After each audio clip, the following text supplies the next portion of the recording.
Hi dear friends and subscribers, your host Ram welcoming you to this cricket happening show with the news. A very good news for the West Indies cricket fans. Since 2002, this is the first time they have done a clean sweep of the series. And also one more thing is that they have beaten Bangladesh and Zimbabwe in the past. They have not beaten any top ranked team. Now New Zealand, as you know, are a very good cricketing nation, and this country has been beaten by the West Indies. In fact, today West Indies gave them a 2-0 wash in this particular series. In fact, it was a very convincing win from West Indies. In fact, I'm just going to talk about it right now. First, as I said, I would like to congratulate the West Indian cricket team. They are really been going from strength to strength, and today one would probably have the hoping, because there was a news that in Jamaica the Ernesto storm was going to hit, and one was very worried. Probably New Zealand might be thinking that New Zealand would be the ones who would be would have been telling to themselves yesterday that if the storm hits, they would be saved. But unfortunately for New Zealand, it was not to be. But luck was on the side of West Indies, and today it was a pretty quick work, thanks to Kemar Roach, who came in, and in fact he made a very quick 41. He just throwing his bat around. He was really flaying his bat around at the balls from Tim Southee, Bracewell, Trent Boult, and he collected 4 boundaries in his score of 41 of 60 balls. There was only 1 wicket lost today, and that was Kemar Roach. After playing a very quick knock of 41 of 60 balls with 4 fours, he was there. But Shivnarine Chanderpaul, the rock of the West Indies batting, was there to guide them home with an unbeaten 43, when he was the one who actually got the winning run for the West Indies. Not out on 43 with 1-4. Nasing Dinars not out on 15 with 2 fours, and the victory was West Indies 206 for 5, going into a 5-wicket victory in the second and final test match, thus winning the series 2-0.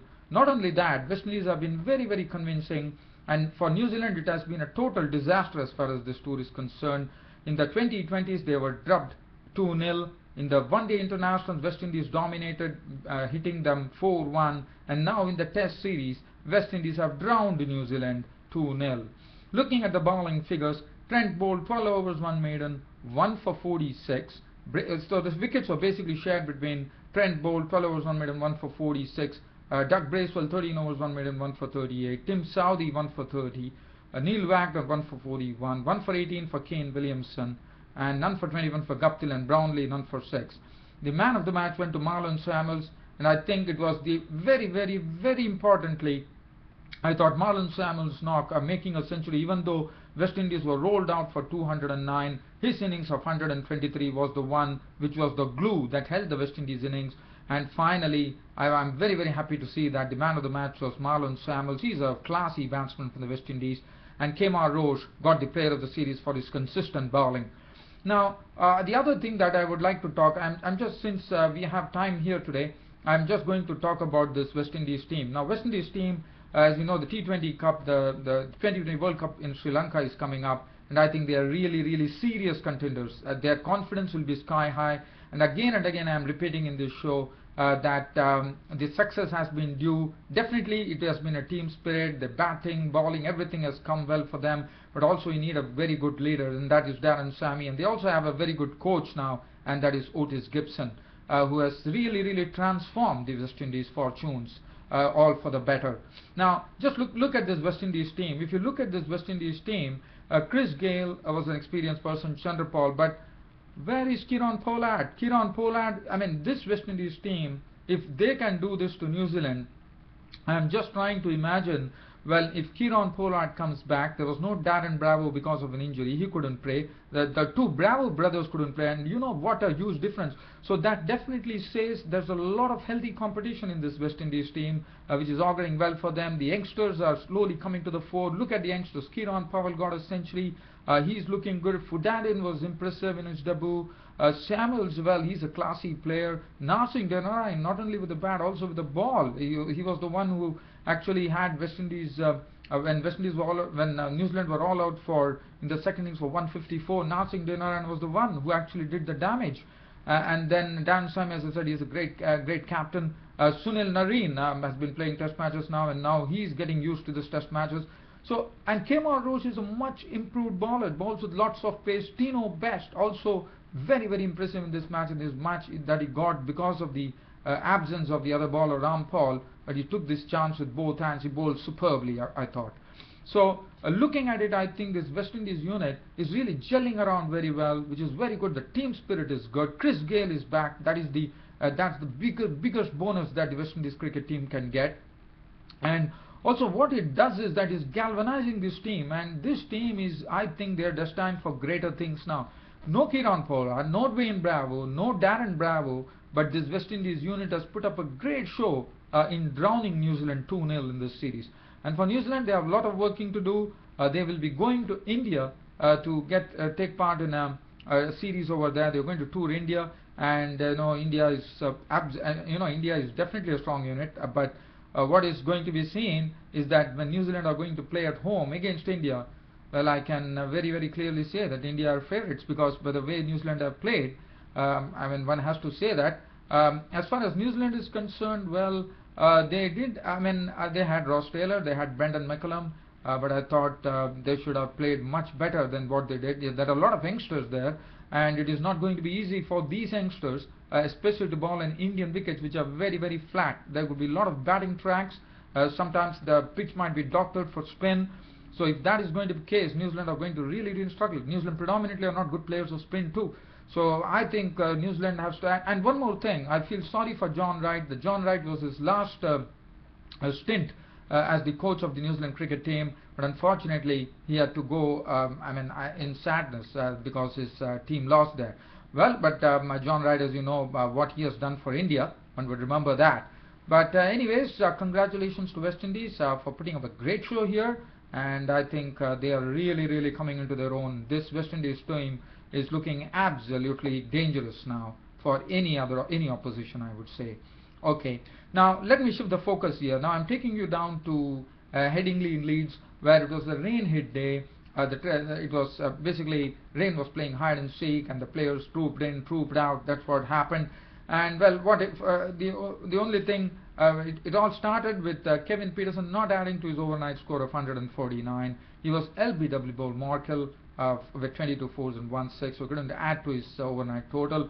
And then it was left to Matt Pryor to actually put up a very good knock. He played he played a very good offside strokes, and he was actually stroking the ball very well, and he couldn't get much support. I would say the bulk of the runs today was scored by Matt Pryor, because if you look at the score, they were 351 and 68 runs if you add.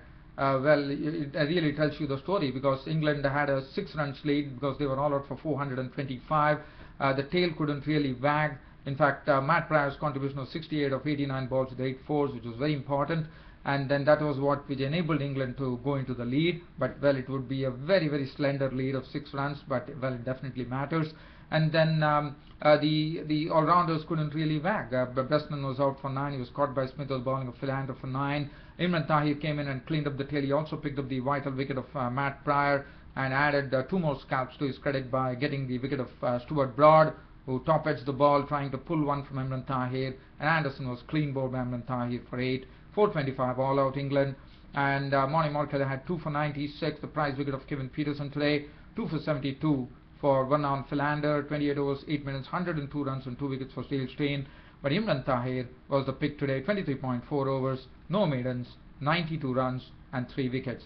Now we are heading to the final day tomorrow. Well, as I said, rain has been playing hide and seek, and rain prevented any further play, with South Africa in the second innings replying with 39 for no loss, 17 overs. It was not so easy for them. The ball was swinging about, and there was a lot of plays and misses. As you know, Graham Smith opened the innings. He had an unbeaten 17 to his credit with 1-4, and Jack Rudolph was his partner, looking very aggressive in his score of 21. He had 4 boundaries in that knock, and South Africa finished at stumps on the 4th day of the Investec Test Series on this second Test match at 39 for no loss. Now, one would be wondering why Jack Rudolph came. The reason being that Alvaro Peterson has a hamstring strain, And there are a lot of problems for South Africa. Let me tell you, Jack Scalise is having some problem whether he will be taking any further part in the series. So, I mean, we know the match is definitely heading for a draw because tomorrow is the fifth and final day. It's not going to be easy. I mean, in fact, South Africa has to play their second innings, then England has to play their second innings, and it's not going. I'm sure this is going to definitely end in a tame draw. I mean, we can't expect a lot of miracles tomorrow. And 39 for no loss is the South African score at Stumps on day 4 going into the final day. So I think we'll be heading towards Lords in the third test at 1-0, and England will be very happy that they would have drawn this match. And England would also be happy with the confidence that, you know, they put up a much better show than what they put up in the first test. So that would give them a lot of heart. As far as South Africa, England were concerned, James Anderson bowled 6 overs, 4 maidens, 4 runs, so no wicket was on the money today.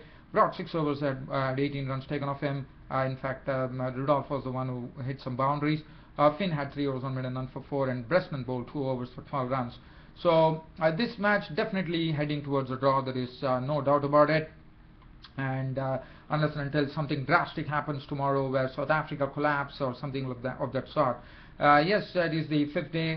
There should be some wear and tear on the pitch, but as you all know, there is no Graham Swan, there is no frontline spinner. Well, it's not going to make much of a difference, but normally on the 5th day, the spinners are the ones who come in and, you know, get some wickets because of the rough being created by the bowlers.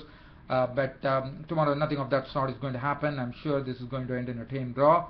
Well, on this note, dear fans, friends and subscribers, I would like to thank you very much, dear friends and subscribers, for really subscribing to my cricket show, giving me that support. Thank you very much for that. And look forward to seeing you all tomorrow. But tomorrow I don't, yes, I will be getting into the 5th day's play report in this Investec Test Series, in the second Test match between South Africa and England. Well, other than that, dear fans, friends and subscribers, this is your host Ram saying goodbye. Thank you.